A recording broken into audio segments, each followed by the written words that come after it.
Bread দিয়ে এত সুন্দর মজাদার মিষ্টি হয় তবু আবারই গ্যাস জ্বালানি সারা। চলো ভিডিওটা শুরু করি। আসসালামু আলাইকুম প্রিয় ভাই বোনেরা, কেমন আছো সবাই? আশা করছি ভালো আছো, আল্লাহর রহমতে আমিও ভালো আছি আলহামদুলিল্লাহ। এখানে আমি চিনি পাউডার লইছি নারিকলের পাউডার, ঘি আর ব্রেড লইছি, মালাই লইছি দুধ পাউডার, তারপরে আমি 2টা কালার লইছি। এই ভিডিওটা আমার অনেক দিন আগের, যেহেতু আমি অসুস্থ ছিলাম তো ভিডিওটা আমি দিবার পাইছি না, তো আজকে দিয়া দিছি। তোমরা ভিডিওটা দেখতে তাহো ভালো লাগতে পারে। তো এখানে আমি চিনির পাউডার দিতেছি আর নারকেলের পাউডারটা দিয়ে দিচ্ছি, 1 কাপ করে লইছি আর কি। আর চিনির পাউডার দিচ্ছি আমি স্বাদ মতো যতটুকু মিষ্টি লাগে। তারপরে আমি গুঁড়া দুধ দিয়ে দিলাম, গুঁড়া দুধ আমি 3 চামচ দিছিলাম। তো সুন্দর করে মিক্স করে লইছি। ওখানে আমি ব্রেডের মাধ্যের অংশটা দিলাম আর সাইডের ব্রাউন কালারটা আমি মানে রেখে দিলাম। এই ব্রাউন কালারের যে হেনি ব্রেডের হেনে আমি ফালাইতাম না, এটা দিয়ে আমি ব্রেড স্ক্রাম বানাই লইতাম। তো আমি সুন্দর করে মাধ্যের অংশটা মানে সাদা অংশটা দিয়ে দিলাম, সুন্দর করে দিয়ে এখন একটু মিক্স করে লইছি। তারপরে আমি মালাইটা দিয়ে দিছি। এটা আমি 2-3 দিন মানে উড়াই রাখছি, দুধের থেকে শটটা উড়াই রাখছিলাম। তো 3 চামচ হয়েছে, আমি সুন্দর করে দিয়ে দিলাম, দিয়ে হেরে একটু মাখাই লইতেছি।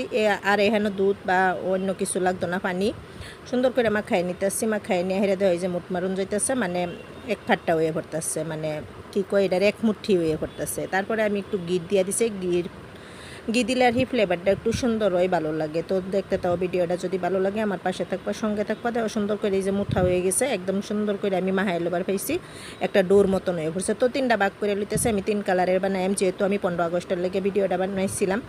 তো আমার একটু লেট হয়ে পড়ছে, কারণ আমি অনেক অসুস্থ ছিলাম, ভিডিওটা আমি মানে দিবার পাইছিলাম না। তো এখন আমি ভিডিওটা দিয়ে দিলাম, তোমরা একটু কষ্ট করে দেখে নাও। তো সুন্দর করে আমি 3টা ভাগ করে লইছি, লইয়া হেরে 3 কালার দিয়ে দিতেছি। 1 কালারের মধ্যে আমি দিয়ে দিলাম অরেঞ্জ কালার, সুন্দর করে অরেঞ্জ কালার দিয়ে আবার একটু মাহাই লইলাম। তো এখানে একটু হুরুস্তুল লইতেছে, মানে ইগনোর করবা, মানুষ আছে আর একটু ফ্যানের আওয়াজ হয়, তো ইগনোর করবা প্লিজ, কারণ অনেক গরম তো ফ্যান অফ করা যায় না। তো আরেকটা আমি ডো লইছি, হেডের মধ্যে আমি গ্রিন কালার দিয়ে দিচ্ছি, সুন্দর করে এই যে কালার বানাই লইলাম। 2 কালার হয়ে পড়লো, আর হোয়াইটটা তো হোয়াইটেই থাকবো, আমি অন্য কালার দিছি না, তোমরা চাইলে হোয়াইট কালার দিতেও পারো। তো এখন আমি সুন্দর করে শুধু একদম গুল্লার মতন গুল করে বানাই লইতেছি। ফ্যানের আওয়াজের লেগে একটু স্কিপ করবা প্লিজ, কারণ অনেক গরম, ফ্যান বন্ধ করা যায় না।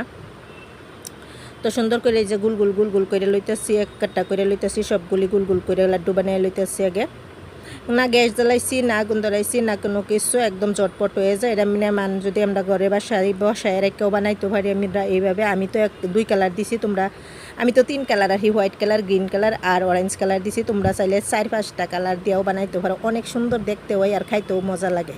তো আমি 3টা বলে যে এইভাবে লইয়া হেরে একদম চাপ দিয়া হেরে সুন্দর করে আমি একটা ডিজাইন করে লইলাম, মানে ডিজাইন মানে কি সুন্দর একটা গুল করে লইছি, যে দেখো কত সুন্দর দেখতে হয়।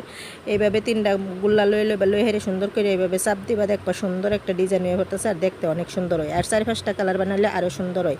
আর ব্রেড আর মালাই দিয়ে এইভাবে মিষ্টি বানালে অনেকই ভালো লাগে। আর একটা কথা, এখানে আমি 3টা কালার দিছি, তোমরা 4-5টা কালার দিতে পারো। যেহেতু আমি 15 আগস্টের লেগে বানাইছিলাম, তাই আমি 3 কালার দিছি। তোমরা অনেক কালার দিতে পারো বা বিনা কালারেও বানাইতে পারো, অনেক মজা হয় খাইতে। মালাই আর মানে ব্রেড দিয়া মিষ্টিটা বানাইতে অনেক মানে খাইতে অনেক মজা হয়, বানাইয়া তোমরা সব মানে খাইতে পারো। ফট করে ঝটপট হয়ে পড়ে আর অনেক সুন্দর হয়। একটা কথা, গ্যাস জ্বালানি লাগছে না, না আগুন জ্বালানি লাগছে, কত সুন্দর করে অল্প সময়ের ভিতরে আমার মিষ্টিগুলো হয়ে পড়ছে, কত সুন্দর লাগছে দেখতে। আর যেরকম দেখতে লাগছে এরকম খাইতেও অনেক ভালো লাগে। তো যদি ভিডিওটা তোমার কাছে ভালো লাগছে, আমার পাশে থাকবা, সঙ্গে থাকবা, আমার একটু ভালোবাসা দিবা। ভিডিওটা একটু সাবস্ক্রাইব করবা আমার চ্যানেলটারে, যদি ভালো লাগে আর কি আমার ভিডিওগুলি। আমার ভিডিও সবসময় সিম্পল হয়। তো আজকের জন্য আল্লাহ হাফেজ, আবার দেখা হইব নতুন একটা ভিডিওর মধ্যে। আজকের জন্য বিদায় নিলাম, আল্লাহ হাফেজ।